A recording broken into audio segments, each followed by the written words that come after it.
अस्सलाम वालेकुम नाज़रीन प्रोग्राम लाइव लाइन साण करे तव्हांजो मेज़बान डॉक्टर वाइस बशमोहर हाज़िर आहे। नाज़रीन तव्हांखे ख़बर थियणु प्रोग्राम में असां तव्हांखे मुख़्तलिफ़ बीमारियुनि जी ॼाण ॾींदा आहियूं।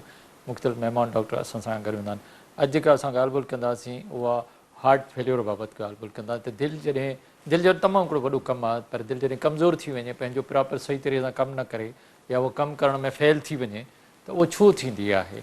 त दिलि खे तमामु घणो कुझु कमु करिणो हूंदो आहे, पर दिलि जेको उहा फेल थी वञे, उहा प्रॉपर पंहिंजी जेका ड्यूटी आहे उहा न ॾेई सघे। कहिड़े उन जा सबबु आहिनि, कहिड़ियूं बीमारियूं आहिनि जंहिंजे करे हार्ट फेलियर थिए थो, उन बाबति तव्हांखे ॼाणींदा। उन खां बची कीअं सघिजे थो, उनजे इलाज जा कहिड़ा तरीक़ा आहिनि, कहिड़नि माण्हुनि में हार्ट फेलियर वधीक थी सघे थो। मुख़्तलिफ़ दिलि जूं तमामु घणियूं बीमारियूं आहिनि जेकॾहिं ॾिठो वञे पैदाश खां वठी उमिरि जे आख़िरी हिसे ताईं मुख़्तलिफ़ दिलि जूं बीमारियूं थींदियूं रहंदियूं आहिनि। त उन्हनि सभिनी बाबति तव्हांखे ॼाण ॾींदासीं ऐं हार्ट फेलियर खां बची कीअं सघिजे थो, उनजे इलाज जा कहिड़ा तरीक़ा आहिनि।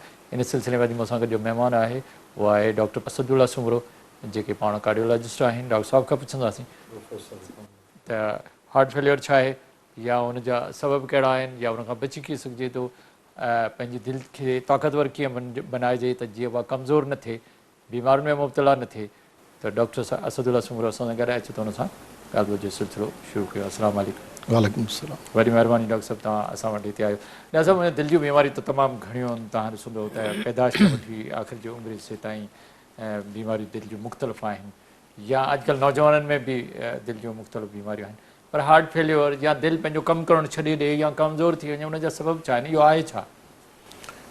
पहिरियों त तव्हांजो ऐं सिंध टीवी वारनि जो पूरी इंतिज़ामिया जो शुक्रगुज़ार आहियां जंहिं मूंखे हिन प्रोग्राम जी दावत ॾिनी। ऐं अॼु जो जेको टॉपिक तव्हां चूज़ कयो आहे उहो आहे हार्ट फेलियर, जंहिंखे आम लहजे में ईअं चई सघिजे थो छाजे करे त दिलि जो साको जंहिंखे दम बि सॾिबो आहे, ऐं आम माण्हुनि में उनजो हिकिड़ो तसवुरु इहो आहे त दिलि जे साके जे करे या हार्ट फेलियर जे करे मरीज़ अचानक मौत जो शिकार थी थो वञे पियो, लेकिन इहो असल में मुग़ालतो आहे। ईअं न थींदो आहे त जंहिंखे हार्ट फेलियर थियो त उहो मौत जो शिकार थी वेंदो। असल में थींदो इहो आहे जो दिलि जा अज़लात थींदा आहिनि, दिलि जो मसल थींदो आहे, अज़लात थींदा आहिनि। जी हा, गोश्त जेको आहे, छाजे करे दिलि में वाल बि थींदा आहिनि, दिलि में शरियानियूं बि थींदियूं आहिनि, ऐं दिलि जी झिल्ली बि थींदी आहे, ॿाहिरि पेरिकार्डियम थींदो आहे ऐं मायोकार्डियम थींदो आहे। मसल उनखे दिलि जा अज़लात सॾिबा आहिनि। उहे असल में या त अज़लात सख़्तु थी वेंदा आहिनि या वरी अज़लात कमज़ोर थी वेंदा आहिनि, ऐं ज़्यादातर कमज़ोरी जे करे माण्हुनि खे साके जी तकलीफ़ थींदी आहे। ऐं उन साके खे, उनजा मुख़्तलिफ़ सबबु आहिनि, ऐं उन साके खे, ऐं हीअ जेको दिलि जी बीमारियुनि जो जेको साको आहे उहो फिफड़नि जी बीमारियुनि जे साके खां थोरो मुख़्तलिफ़ आहे। कीअं मुख़्तलिफ़ आहे, कहिड़ी ख़ासि ॻाल्हि आहे? इन जे करे हिकु त दिलि जे साके में ज़्यादातर माण्हुनि खे दिलि जूं मुख़्तलिफ़ बीमारियूं थींदियूं, जिन में सभिनी खां अहम जेके 50% माण्हुनि खे दिलि जूं शरियानियूं जेके आहिनि से उहे बंदि थी वेंदियूं। शरियानियूं तंग थी वञनि या शरियानियूं बंदि थी वञनि। उन्हनि में उन्हनि जा 4 क़िस्म आहिनि। ॿियो दिलि जा वाल ख़राब थी वञनि, तॾहिं बि सको थींदो, या दिलि जी पैदाइशी बीमारियूं आहिनि। हाई ब्लड प्रेशर जे करे, हाई ब्लड प्रेशर जो इलाज जेकॾहिं न कजे, असां वटि अक्सर माण्हुनि खे ब्लड प्रेशर थिए थो, उनखे अलामात कोन्हनि के, कॾहिं दवाऊं खाधियूं कॾहिं दवाऊं न खाधियूं, पोइ उहो ब्लड प्रेशर जेको आहे उहो दिलि जे गोश्त खे जेको आहे उहो कमज़ोर कंदे डिफरेंशियल डायग्नोस कंदासीं त हीअ फिफड़नि जो सेको न आहे, दिलि जो सेको आहे, या फिफड़नि जे सेके ऐं दिलि जो सेको साॻियो ई तरीक़ो आहे? हिकु त दिलि जे साके जे मरीज़नि में ज़्यादातर शुरूआति में जेका थींदी आहे उहो हलण में साको थींदो आहे। उन खां पोइ आस्ते आस्ते जेकॾहिं उन ते तवजो न ॾिजे त पोइ उहो आस्ते आस्ते साको वेठे वेठे लेटे लेटे बि थींदो आहे। ऐं हुनजी ख़ासि हिकिड़ी टिपिकल इहा आहे त राति जो दिलि जे साके जे मरीज़नि खे अक्सर साको राति जो सुम्हण वक़्तु जेकॾहिं सिधो सुम्हंदा त पोइ अध राति जो उथी वेही रहंदा, ऐं उथण सां उनजो साको थोरो बहितर थी वेंदो। फिफड़नि वारनि खे ईअं न थींदो आहे। फिफड़नि खे वरी उन्हनि जी पहिरीं जुदा उनखे सिगरेट स्मोकर्स हूंदा आहिनि, ऐं उनखे पुराणी खंघि ऐं पुराणो ऑलरेडी जेको आहे पुराणो बार बार साको, या कंहिं एलर्जी कंहिं शइ खां एलर्जी थींदी आहे की सर्दीअ जे मौसम में वधीक थींदो, गर्मीअ जे मौसम में थींदो, या ॿी कंहिं अहिड़ी कंहिंजी एलर्जी को ख़ुशबू लॻाइण उन सां, त उहो फिफड़नि जो साके जी जेके सबबु आहिनि उहे वरी थोरा मुख़्तलिफ़ आहिनि। लेकिन उनखे डिफ्रेंशिएट करण जा तरीक़ा आहिनि ज़ाहिर ऐं आहे, उहे definitely, तरीक़ा जेके आहिनि से उहे सही ॻाल्हि। अच्छा, कहिड़ा जेकॾहिं असां चओ त इटियोलॉजी छा आहे हार्ट फेलियर जी का ख़ासि, या हुनजा सबब रीज़न्स तव्हां ॿुधायो त कहिड़ी इटियोलॉजी आहे, त जीअं सिर्फ़ु छा जेको गोश्त आहे उहो कमज़ोर थी वञे या बीमारियूं बि उन ते असरु अंदाज़? हिकु त दिलि जो जेको साक़ो आहे उनजा ॿ क़िस्म आहिनि। अच्छा हिकिड़े साके में दिलि जो गोश्त सख़्तु थी वेंदो आहे, अच्छा उनजी इटियोलॉजी मुख़्तलिफ़ आहे, उनजा अच्छा। सबब मुख़्तलिफ़ आहिनि ठीकु आहे। उनजी। ऐं ॿियो टाइप जेको आहे उन में दिलि जो गोश्त जेको आहे उहो कमज़ोर थी वेंदो आहे। दिलि जे गोश्त जी कमज़ोरी जा जेके सबब आहिनि इटियोलॉजी थोरा मुख़्तलिफ़ उहे आहिनि। कहिड़ा थोरो असांजे ॿिन्ही नाज़रीन खे खे ॿुधायो।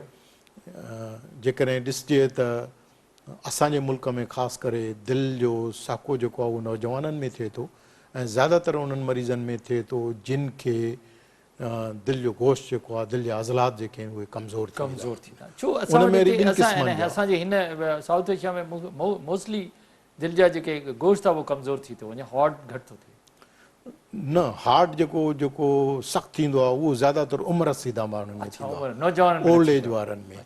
हीअ असां वटि जेको आहे उहो हिकु त दिलि जो हार्ट अटैक वग़ैरह अंजाइना इहे बीमारियूं जेके आहिनि जे शरियाननि जी बीमारियूं कॉमन आहिनि। ऐं असांजे ॻोठनि में दिलि जे वालनि जी बीमारी काफ़ी कॉमन आहे ऐं ब्लड प्रेशर बेतहाशा माण्हुनि खे ब्लड प्रेशर आहे, माण्हुनि में अवेयरनेस न आहे ऐं उहो सही तरीक़े सां दवाऊं जेकॾहिं खाइनि था त उहो कॾहिं खाइनि था कॾहिं नथा खाइनि, इरेगुलरली खाइनि था, उनजे करे दिलि मुतासिर थिए थो, उनजे करे दिलि जो गोश्त जेको आहे अज़लात जेके आहिनि कमज़ोर थी, किन माण्हुनि में दिलि वधी वेंदी आहे, किन माण्हुनि में दिलि न वधंदी आहे। अच्छा तंहिंजे करे इहो ज़रूरी न आहे त दिलि जे साके में दिलि वधियल हुजे। इन में काफ़ी डॉक्टर बि धोखो खाई वेंदा आहिनि, ख़ासि करे जॾहिं माण्हुनि खे पहिरियों दफ़ो साके जी तकलीफ़ थींदी आहे ऐं जॾहिं एक्सरे कंदा आहिनि त एक्सरे में जेकॾहिं दिलि वधियल न आहे त अक्सर डॉक्टर बि उन ते जेको आहे धोखो खाई वेंदा आहिनि ऐं उन्हनि खे फिफड़नि जो साको या नमूनिया या इंफेक्शन सम्झी करे पोइ उनजो कीअं इलाजु ख़बर कंदा पए आहिनि। इन धोखे खां कीअं बचे?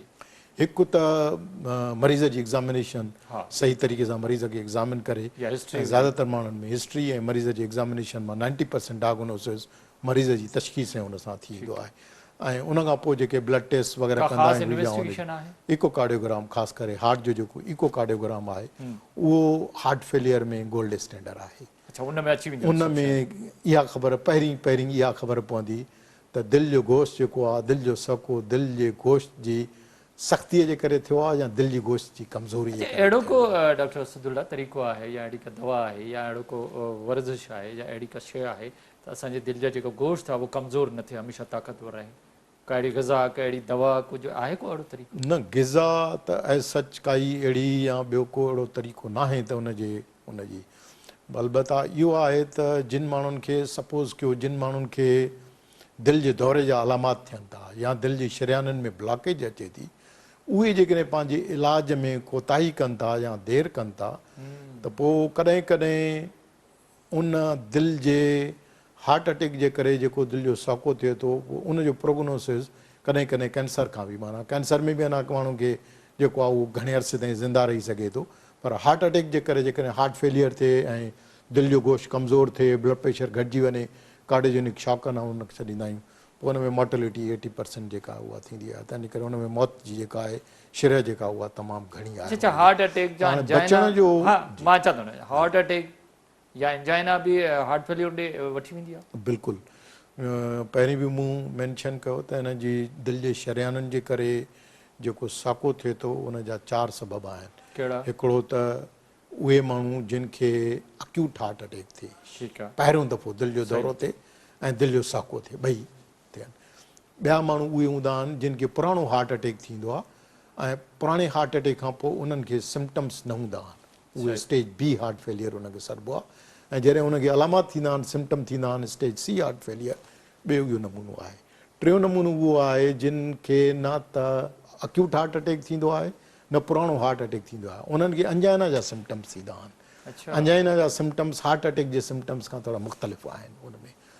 चोथों नमूनो उहो आहे जेको रेयर आहे ऐं उन में अक्सर डॉक्टर बि काफ़ी जेके आहिनि से ख़ासि करे सम्झण में थोरी मुश्किल थींदी आहे उन में न मरीज़ खे अंजाइना जा सिम्टम्स हूंदा आहिनि, न अक्यूट हार्ट अटैक थींदो आहे, न पुराणो जेको आहे दिलि जो दौरो थींदो आहे, लेकिन उन्हनि जी दिलि जूं शरियानियूं उन्हनि खे उन खां पहिरियों शुगर ऐं ब्लड प्रेशर जी बीमारी हूंदी आहे ऐं उन्हनि में दिलि जी शरियानूं जेके उहे तंग या बंदि थी वेंदियूं आहिनि ऐं उन जे करे उन्हनि खे बग़ैर अंजाना बग़ैर हार्ट अटैक यानी बग़ैर सूर जे उन्हनि खे शुरूआती दिलि जे साके सां थींदी आहे।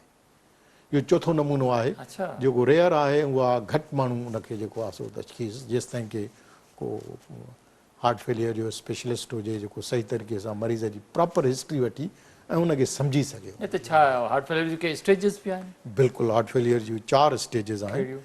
हिकु स्टेज ए आहे, ॿी स्टेज बी आहे, टी स्टेज सी आहे, चौथी स्टेज डी आहे। ए में छा आहे?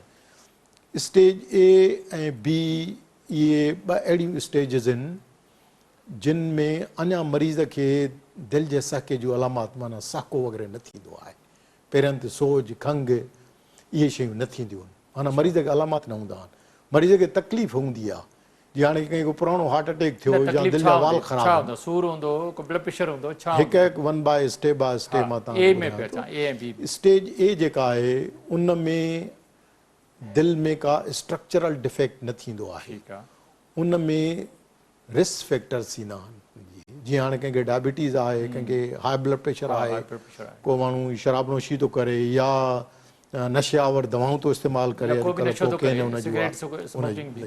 सिगरेट स्मोकिंग आहे उहे, त उन्हनि में रिस्क फैक्टर्स ईंदा आहिनि। माना अञा उन्हनि खे सिम्टम्स न थींदा आहिनि, अञा उन्हनि जी हार्ट डैमेज न थींदी आहे उनजी, ऐं उन्हनि त उनखे स्टेज ए हार्ट फेलियर, उन में हार्ट फेलियर जे थियण जा इम्कान थींदा। डॉक्टर रसूल उन्हनि सिम्टम खे ॾिसी असां उनखे जेकॾहिं इलाजु करियूं त हार्ट फेलियर खां बची वेंदो पहिरीं स्टेज। जेकॾहिं उनखे ब्लड फॉर एग्ज़ाम्पल हिकिड़ो ब्लड प्रेशर जो मरीज़ आहे त उनखे उते सिगरेट पीए थो, शराब नोशी करे थो, त सिगरेट बंदि करे, शराब नोशी बंदि करे, ब्लड प्रेशर खे कंट्रोल करे त हार्ट फेलियर जे सिम्टम्स खां बची सघे, डिले कराए। जी हा, बिल्कुलु बिल्कुलु। अॻिते अचो। स्टेज बी वारा जेके हार्ट फेलियर जा पेशेंट्स हूंदा आहिनि उन्हनि में बि अञा सिम्टम्स न थींदा आहिनि, माना हलचल आम वॉक करण में उनखे कोई सिम्टम्स उहे न थींदा आहिनि, लेकिन उन्हनि जे दिलि जा वाल ख़राबु हूंदा आहिनि, दिलि जूं पैदाइशी बीमारी थींदियूं आहिनि, पुराणो दिलि जो दौरो थींदो आहे, या पुराणी कैंसर जी बीमारी जे करे उहे कीमोथेरापीअ जी असरु उन्हनि ते दवाऊं वठी चुका हूंदा आहिनि। उन्हनि दवाउनि जी कैंसर त क्योर थी वेंदी आहे, लेकिन उन्हनि दवाउनि जो असरु दिलि जे गोश्त ते पवंदो हूंदो आहे, ऐं उन जे करे दिलि जो गोश्त जेको आहे किन में सख़्तु थी वेंदो आहे ऐं किन में दिलि जो गोश्त कमज़ोर थींदो आहे, लेकिन अलामात न थींदा आहिनि, सिम्टम्स न थींदा आहिनि। जिन में सिम्टम्स थींदा आहिनि इन्हनि सभ जी तकलीफ़ुनि जे करे उनखे स्टेज सी हार्ट फेलियर सॾिबो आहे। ऐं स्टेज डी जेका आहे उहा आख़िरी स्टेज आहे, उन में आम इलाजु जेको आहे दिलि जी बीमारियुनि जा, दिलि जे साके जे लाइ जेके आम दवाऊं इस्तेमालु थींदियूं आहिनि उहे इन्हनि ते असरु न कंदियूं आहिनि। उहो स्टेज डी जेको आहे उहो एडवांस स्टेज आहे, ऐं असांजे मुल्क में स्टेज डी हार्ट फेलियर जे तशख़ीस ऐं इलाज जे वास्ते अञा एतिरा सेंटर या कोई एतिरा कोन्हनि के जेके अहिड़े क़िस्म जे मरीज़नि जी सही तशख़ीस करे ऐं सही इलाजु करे सघनि।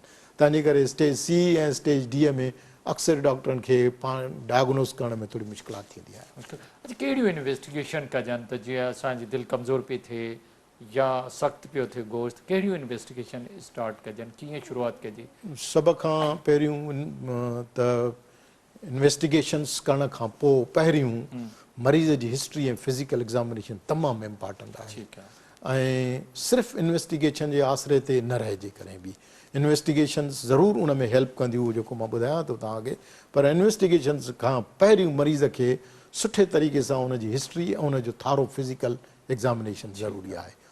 उन खां पोइ ज़्यादातर 90% मरीज़नि में असांखे ख़बर पइजी वेंदी आहे त दिलि जे साके जो सबबु छा थी सघे थो, उन मां ख़बर पइजी उन खे ज़हन में रखी करे उहे इन्वेस्टिगेशन कजनि त पोइ मरीज़ जो थोरो ख़र्च बि घटि थींदो ऐं टाइम बि ज़ाया न थींदो।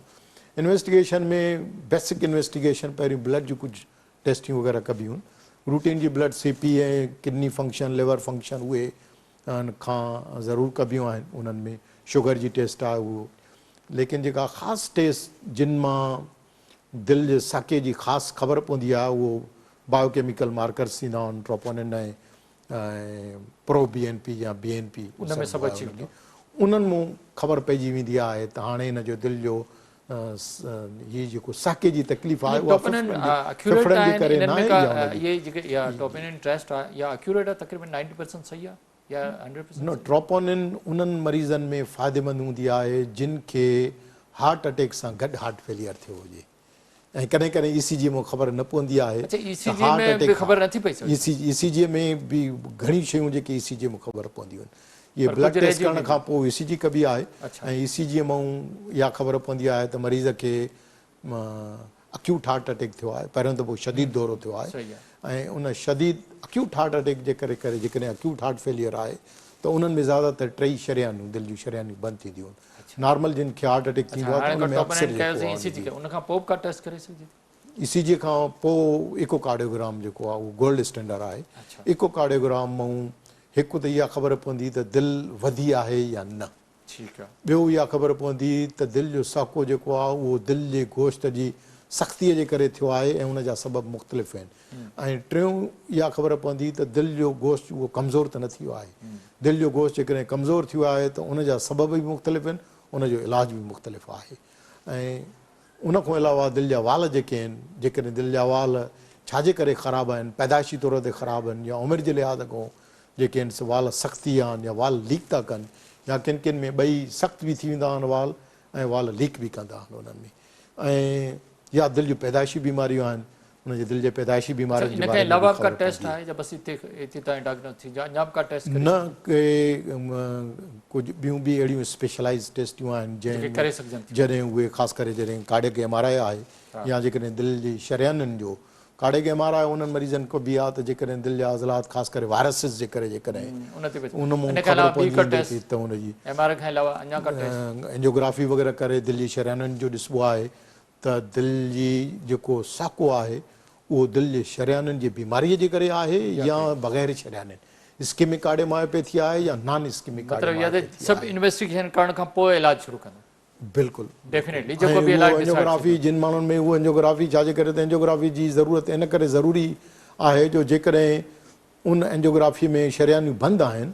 ऐं उन्हनि जी बाईपास या उनजी एंजियोप्लास्टी थी सघे थी त उन्हनि में मरीज़ जेकॾहिं टाइमली उन्हनि खे रिवेस्कुलराइज़ कजे टाइम सां जेकॾहिं उनजी बाईपास ऐं एंजियोप्लास्टी कजे त दिलि जो गोश्त जेको कमज़ोर थियो आहे उहो बहितर थियण जा चांसिस वधीक ॾाढो सुठो डॉक्टर साहब तव्हां ॻाल्हाइण जो सिलसिलो जारी आहे पर वक़्तु वञण वक़्तु जो नाज़रीन वठंदा हिकिड़ो नंढो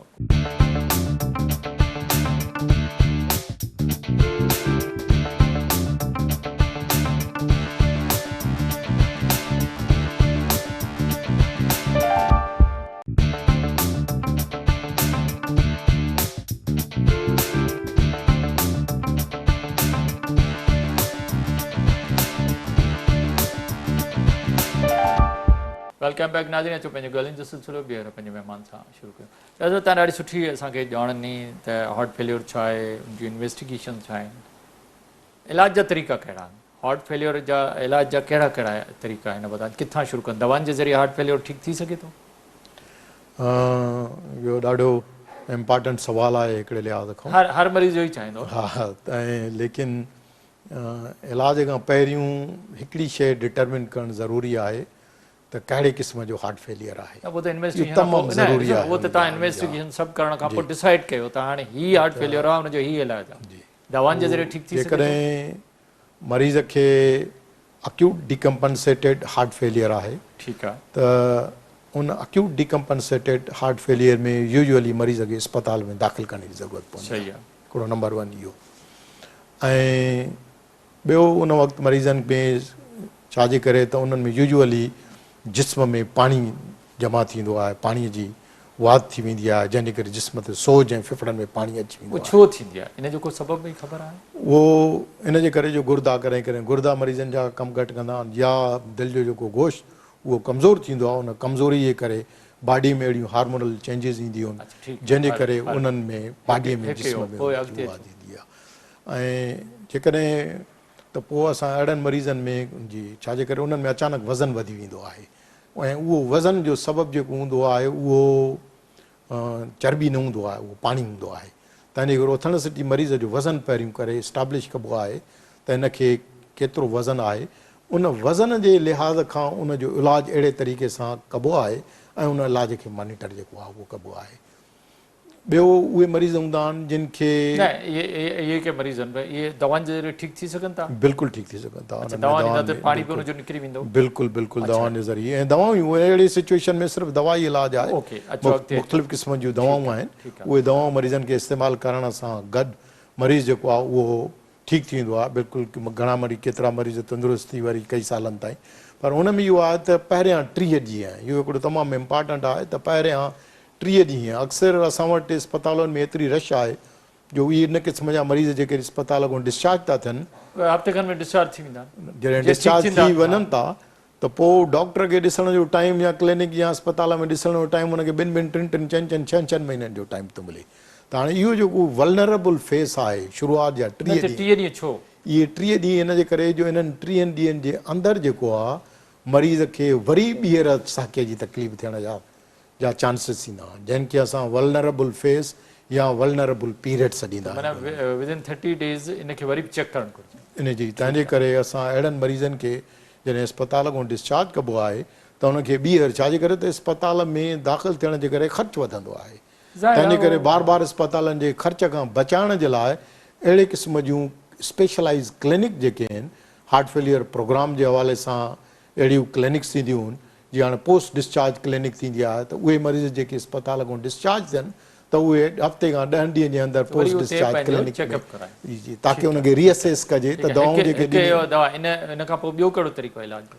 ॿियो तरीक़ो जेकॾहिं दवाऊं उहे कमु नथियूं कनि त पोइ ॾिसणो पवंदो आहे त मरीज़नि जा जेकॾहिं वाल ख़राबु थी विया आहिनि ऐं उन्हनि खे ऑपरेशन जी ज़रूरत आहे त पोइ उन्हनि खे टाइमली ऑपरेशन जेका आहे उहा करणु ज़रूरी हूंदी आहे। एंजियोप्लास्टी ज़रूरी आहे या बाईपास ज़रूरी आहे? न, एंजियोप्लास्टी बाईपास मुख़्तलिफ़ आहे। एंजियोप्लास्टी में ऐं बाईपास जॾहिं शरियानियूं जेकॾहिं थी वञनि, जॾहिं मरीज़नि खे शरियानियुनि जी बीमारी हुजे त शरियानियुनि जी बीमारियुनि में जॾहिं दवाऊं असरु न कंदियूं आहिनि मरीज़नि में, या दवाउनि खां पहिरियां ई असां इन्वेस्टिगेशन करे एंजियोग्राफी करे पतो कंदा आहियूं ऐं जेकॾहिं दिलि जो गोश्त कमज़ोर थियो आहे त उन्हनि मरीज़नि में साके खां पहिरियों बि कॾहिं कॾहिं ईअं थींदो आहे त साके जी अलामत खां पहिरियों जेकॾहिं तकलीफ़ घणी आहे त असां उन्हनि जी एंजियोप्लास्टी ऐं बाईपास ऑपरेशन जी कराए। बहितर कहिड़ो तरीक़ो आहे, एंजियोप्लास्टी बहितर आहे या बाईपास ज़रूरी? ॿई डिपेंड करे थो। हर मरीज़ जेकॾहिं हिकिड़ी शरियान जेकॾहिं बंदि आहे माण्हू जी ऐं उनजे करे उहो घटि थींदो आहे यूजुअली हिकिड़ी शरियान जे करे साको जेको आहे, पर किन किन मरीज़नि में थींदो आहे। ख़ासि करे मेन शरियान जेकॾहिं LAD ब्लॉक आहे, प्रॉक्सिमल एंटीरियर वाल हार्ट अटैक थियो आहे त उन्हनि में मरीज़नि खे साके जी तकलीफ़ थी सघे थी। ऐं पर जेकॾहिं हिकिड़ी आर्टरी आहे त यूजुअली एंजियोप्लास्टी इज़ सफिशिएंट उन में। पर जेकॾहिं टई शरियानी बंदि आहिनि त पोइ हुन में बाईपास जेका वधीक जेका फ़ाइदेमंद थींदी आहे। न उहो फ़ाइदेमंद कहिड़ो इलाज जो तरीक़ो त अॼुकल्ह मोस्टली मां ॾिठो त 80% 70% माण्हू एंजियोप्लास्टी ते वञनि था, बाईपास घटि पियो थिए दुनिया में। न, हार्ट फेलियर डिफरेंट जेको आहे फ़ाइदेमंद कहिड़ो आहे, बहितर आहे बाईपास? ॿिन्ही जा पंहिंजा डीमेरिट्स ऐं मेरिट्स आहिनि, कोई ईअं न आहे। पर फ़र्क़ु सिर्फ़ु इहो पियो आहे त पहिरियों एंजियोप्लास्टी ज़्यादातर सिंगल वेसल डिज़ीज़ या जिन जो दिलि जो गोश्त कमज़ोर थींदो त एंजियोप्लास्टी कोन कंदा, रिस्क उहा वधीक हूंदी। हाणे टेक्नोलॉजी एतिरी एडवांस थी वई आहे, हाणे इम्पेला एक्मो इहे शयूं एतिरियूं घणियूं अची वियूं आहिनि। असां वटि हिते अञा इन्हनि जूं एतिरियूं उहो सहूलियतूं कोन्हनि के, ऐं ॿाहिरनि मुल्कनि में इम्पेला ऐं एक्मो जे करे उहे पहिरियों उन्हनि खे दाख़िल करे उहा आसानी सां हाई रिस्क जेका एंजियोप्लास्टी आहे उहा आसानी सां करे शरियानियूं खोली वेंदियूं आहिनि। उन में पोइ चाहे हिकिड़ी शरियान बंदि हुजे या 2 या 3 शरियानियूं बंदि हुजनि ऐं दिलि जो गोश्त कमज़ोर हुजे। ॾाढो हाणे थोरो ईंदासीं हर माण्हू जो सुवाल भई दिलि मुंहिंजी कमज़ोर थी वई, आम लफ़्ज़नि में चवंदा या गोश्त कमज़ोर थी वियो त कहिड़ा तरीक़ा आहिनि त उहो वरी ॿीहर नॉर्मल थी वञे? को तरीक़ो आहे इलाज जो? हा, इलाज जीअं हाणे सभ खां पहिरियों इलाज जो तरीक़ो इहो आहे त दवाऊं। ओके, दवाऊं पहिरें ज़माने में दवाऊं छड़ो मरीज़ खे सिम्पटम्स इम्प्रूव कंदियूं, लेकिन हाणे काफ़ी जदीद दवाऊं आयूं आहिनि जेके दिलि जी गोश्त जी कमज़ोरी खे बि बहितर कनि। पर उहो डिपेंड करे थो त उन जी अंडरलाइंग इटियोलॉजी छा आहे, हार्ट फेलियर जो सबबु छा आहे। ॿियो इहो आहे त ऑपरेशन्स, दिलि जे वालनि जी जेकॾहिं ख़राबी आहे ऐं उनजे करे जेकॾहिं दिलि जो गोश्त कमज़ोर थियो आहे त उन्हनि खे जेकॾहिं दिलि जे वालनि जी ऑपरेशन टाइमली दिलि जे वालनि जी ऑपरेशन कई वञे त उन्हनि जी दिलि जो गोश्त जी कमज़ोरी जेका उहा बहितर थी सघे थी। पर again I will say earlier the better, जेतिरो जल्दी ऐं जेतिरो टाइमली इहे सभु शयूं थियनि त उहो वधीक सुठो आहे। जेकॾहिं दिलि जूं शरियानियूं तंग आहिनि, बंदि आहिनि, उन में जेकॾहिं देरि कंदो दिलि जो गोश्त कमज़ोर थी वियो आहे, जेकॾहिं देरि कंदो त पोइ दिलि जो गोश्त जेको आहे एतिरो कमज़ोर थींदो ऐं उहो सड़ी वेंदो आहे हिकिड़े क़िस्म जो गोश्त, पोइ उहो वरी वापसि बहितर थियण जा चांसिस हुन में घटि थींदा आहिनि। पर जेकॾहिं अञा स्टंट मायोकार्डियम आहे, हाइबरनेटिंग मायोकार्डियम आहे, अहिड़ियूं डॉक्टर साहब दवाऊं आहिनि जे असां हार्ट फेलियर खां अॻु में खाऊं त असांजे हार्ट फेलियर ॾे न वञूं, अहिड़ो को तरीक़ो आहे? हा बिल्कुलु, इहो ॾाढो तव्हांजो सुठो सुवालु आहे। ऐं उहे मरीज़ जिन खे स्टेज बी हार्ट फेलियर थींदो आहे, माना स्टेज बी हार्ट फेलियर उहो आहे जंहिंखे असां प्री हार्ट फेलियर सॾींदा आहियूं, ऐं उन्हनि मरीज़नि जो रेशियो जेको आहे उहो स्टेज सी माना अलामत वारे मरीज़नि खां बि वधीक आहे। लेकिन असांजूं हुकूमतूं या आवाम में इन शइ जी अवेयरनेस न आहे त स्टेज ए, बिल्कुलु उहो मां अचां थो तव्हांजे हुन दवाउनि ते, त उहो उन्हनि खे जी हालांकि उन जो तइदादु वधीक आहे, लेकिन तइदादु वधीक जे बावजूदि असां उन ते ओतिरी तवजो नथा ॾियूं, त उनजे त उहे स्टेज बी हार्ट फेलियर वारा जेके मरीज़ आहिनि जंहिंखे न अलामत न आहिनि, उन्हनि खे स्टेज सी में वञण जो माना अलामत खां पहिरियों उनजो रस्तो कीअं रोकिजे, उनजे लाइ दवाऊं ख़बर कीअं पए? जॾहिं मूंखे तकलीफ़ न आहे त मां तव्हां वटि ईंदुसि कोन, तव्हांखे कीअं ख़बर पवंदी? उन में इहो ई आहे त सपोज़ कयो जेकॾहिं जी उहो जी सपोज़ कयो हिकिड़े माण्हू खे हाई ब्लड प्रेशर जी तकलीफ़ आहे, माना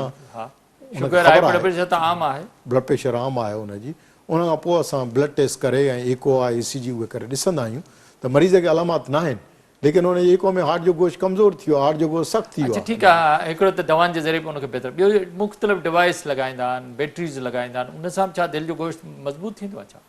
दिलि जो गोश्त कुझु अहिड़ा ट्रायल्स आहिनि हुन जूं मुख़्तलिफ़ आहिनि, दिलि जो गोश्त बिल्कुलु बिल्कुलु बिल्कुलु दिलि जो बिल्कुलु बिल्कुलु उहो इहो हिकिड़ो उहो तरीक़े इलाजु आहे जेको असां stage D advanced heart failure जे मरीज़नि खे ऑफर कंदा आहियूं। एडवांस हार्ट फेलियर जा जेके मरीज़ हूंदा आहिनि उन्हनि खे यूजुअली एलवेड जे हार्ट ट्रांसप्लांट जी ज़रूरत पवंदी आहे, लेकिन एलवेड ऐं ट्रांसप्लांट खां पहिरियां कुझु अहिड़ा मरीज़ हूंदा आहिनि जिन खे असां जीअं CRTD कार्डियक रीसिंक्रोनाइज़ेशन थेरापी सॾिबी आहे, उन में असां हिकिड़ो अहिड़ो डिवाइस हार्ट में उहो फिट कबो आहे जेको हार्ट जी जेको कॉन्ट्रेक्टिलिटी आहे उनखे इम्प्रूव कंदो आहे। या दिलि जे साके जे मरीज़नि में जिन जो दिलि जो गोश्त कमज़ोर थींदो आहे त हुन में ओचितो मौत थियण जा sudden cardiac death sudden cardiac arrest जा चांसिस वधीक हूंदा आहिनि। पोइ हुन में असां दिलि जी बैटरी जेका आहे ICD लॻाईंदा आहियूं ताकी उहा ICD जेका बैटरी हिते लॻाइबी आहे उहा जेकॾहिं मरीज़ खे किथे बि कहिड़े बि हंधि चाहे सुम्हे पियो हुजे चाहे किथे बि घुमण फिरण जे दौरान जी जेकॾहिं हुनखे वेंट्रिकुलर टेकीकार्डिया वेंट्रिकुलर फिब्रिलेशन ऐं कार्डियक अरेस्ट में वञण खां अॻु में उहो डिवाइस जेको आहे उनखे शॉक ॾेई करे उनखे टर्मिनेट करे ऐं मरीज़ खे उन खां अचानक मौत खां बचाए सघंदो आहे। त हुन में ICD जी कंहिंखे लॻाइबी आहे उन जूं पंहिंजूं इंडिकेशन्स आहिनि, CRTD कंहिंखे लॻाइबो आहे उन जी पंहिंजूं इंडिकेशन्स आहिनि, पेसमेकर कंहिंखे लॻाइबो आहे उन जी जुदा हार्ट फेलियर जे मरीज़नि में इंडिकेशन्स आहिनि, कहिड़नि मरीज़नि खे एलवेड जी ज़रूरत आहे, कहिड़नि मरीज़नि खे हार्ट ट्रांसप्लांटेशन जी ज़रूरत आहे। हर मरीज़ में according to the aetiology and according to the heart failure stage and according to the type of the heart failure इलाज जा तरीक़ा जेके आहिनि उहे मुख़्तलिफ़ आहिनि। अच्छा, अॼुकल्ह नौजवाननि में हार्ट अटैक या हार्ट फेलियर ज़्यादा पियो थिए, हुन जा के reason? Cigarette smoking again I would say नौजवान जेके आहिनि असांजा सिगरेट ऐं हाणे अञा बि सिगरेट खां वधीक ॿियूं कोकेन ऐं ॿियूं अहिड़ियूं शयूं कैप्टागॉन टाइप जूं अहिड़ियूं अहिड़ियूं नयूं नयूं ड्रग्स अची वियूं आहिनि जेके नौजवान तबिको ख़ासि करे स्टूडेंट यूनिवर्सिटी स्टूडेंट उहे इस्तेमालु कनि था ऐं उन्हनि जे इफेक्ट जे करे। पर हुन में मज़ेदार शइ इहा आहे त हुन में ज़्यादातर जेके ड्रग्स जे करे जिन खे हार्ट अटैक कार्डियक अरेस्ट या हार्ट फेलियर थिए थो उन्हनि में हार्ट अटैक थिए थो लेकिन शरियानियूं नॉर्मल थी थियनि उन्हनि में। ECG में छाजे करे त उहो स्पाज़्म थींदो आहे, शरियानियूं जेके आहिनि तंग न थींदियूं आहिनि, शरियानियूं अचानक बंदि थींदियूं आहिनि, हुन में स्पाज़्म थींदो आहे, हार्ट जी जेका शरियान हुन में मोच अची अचानक शरियान बंदि थींदी आहे, शरियान तंग न हूंदी आहे। किन किन में ॿई थींदियूं आहिनि पर ज़्यादातर जेके ड्रग्स जे इस्तेमालु तंहिं करे नौजवाननि में 17, 18, 19, 20 सालनि जे हा उन्हनि में जेको आहे उहो अचानक पोइ उन में जेकॾहिं डिपेंड करे थो जेकॾहिं लेफ्ट मेन वॾी शरियान जेकॾहिं आहे या प्रॉक्सिमल LED इन्वॉल्व आहे उनजो हार्ट अटैक आहे त 50% मरीज़ अस्पताल में पहुचण खां अॻु में मौत जो शिकार था थी वञनि पिया हुनजी। पर उहे ड्रग्स जे करे जेको हार्ट अटैक थिए थो उन में इहो आहे त मरीज़नि में शरियान सिर्फ़ु नशो जेको बि उहो आहे या कोलेस्ट्रॉल आहे या हाइपरटेंशन आहे हाई ब्लड प्रेशर नौजवाननि में ज़्यादातर ख़ासि करे जी हाणे या स्ट्रेस आहे, कहिड़ियूं शयूं हुन में? इहे सभु शयूं जिन खे मिलाए करे सॾिजे थो मेटाबॉलिक सिंड्रोम। मेटाबॉलिक सिंड्रोम में 4 शयूं थी अची वञनि। शुगर जी बीमारी आहे, ब्लड प्रेशर जी बीमारी आहे, वज़न जो वधियल आहे ऐं खून में चिकनाई जी ज़्यादती आहे। हा, स्ट्रेस इन्हनि आहे। चारई शयूं नौजवाननि में अॼुकल्ह आम थी वयूं आम आहिनि। थी असांजी लाइफ स्टाइल हिकिड़ी तिर्ज़ जेका आहे उहा अहिड़ी न टेंशन वारी एक्सरसाइज थो खणी करे सम्झो, माण्हू टेंशन वारी। ऐं खाधे पीते जे मामले में बि कोई उहो नथो करे, पोइ उनजे करे वज़न बज़ात ख़ुदि हिकिड़ी इन सभिनी बीमारियुनि जी जड़ आहे। वज़न सां ई पर ब्लड मां प्रेशर वज़न डॉक्टर सां साहब इहो बि ॾिठो आहे त कुझु सना माण्हुनि में बि हार्ट अटैक या दिलि जूं बीमारियूं पैदा थियनि पई। बिल्कुलु थियनि थियूं, बिल्कुलु। उन्हनि में ॿिया सबब आहिनि, उन्हनि में ॿिया रीज़न्स आहिनि। जीअं हाणे मोरूसी आहे, किन माण्हुनि में मोरूसी दिलि जूं बीमारियूं, दिलि जे शहराननि जी बीमारियूं आहिनि, या दिलि जी ॿियूं मोरूसी बीमारियूं, कार्डियोमायोपैथी। थोरो हिन पासे था अचूं, वरी थोरो ईंदुसि जदीद इलाज ते। छा जेके वायरस असांखे थियनि था मुख़्तलिफ़, जीअं असां रोमेटिक फीवर थींदो, उन्हनि ॿारनि में गलो ख़राबु थियणु, या वरी कोरोना वायरस या डेंगी वायरस, इन्हनि जा बि असांजे दिलि ते असर अंदाज़ थियनि था इहे? हा, हूअं त ट्रेडिशनली असां जेको पंहिंजे ग्रेजुएशन या पोस्ट ग्रेजुएशन में पाकिस्तान में या बरतानिया में जेके वायरल मायोकार्डाइटिस, उहा हिकिड़ी सभिनी खे ख़बर आहे, पर उन वक़्तु सबब जेके उहा मुख़्तलिफ़ हुया।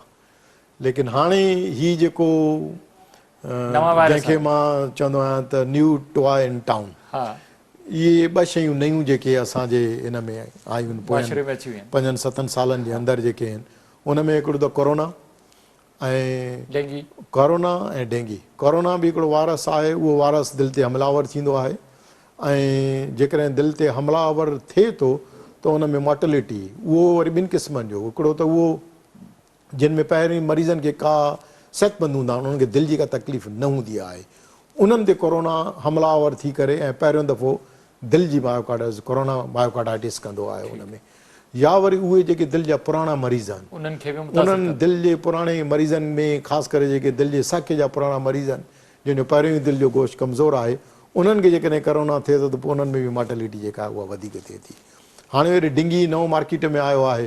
हूअं त डेंगीअ जी हिस्ट्री पुराणी आहे, 2011 खां, ऐं हिन वक़्तु तक़रीबन 125 मुल्कनि में हीउ डेंगी जेको आहे उहो मुख़्तलिफ़ हंधनि ते फैलियल आहे, लेकिन असां वटि बि काफ़ी आम थी वियो आहे।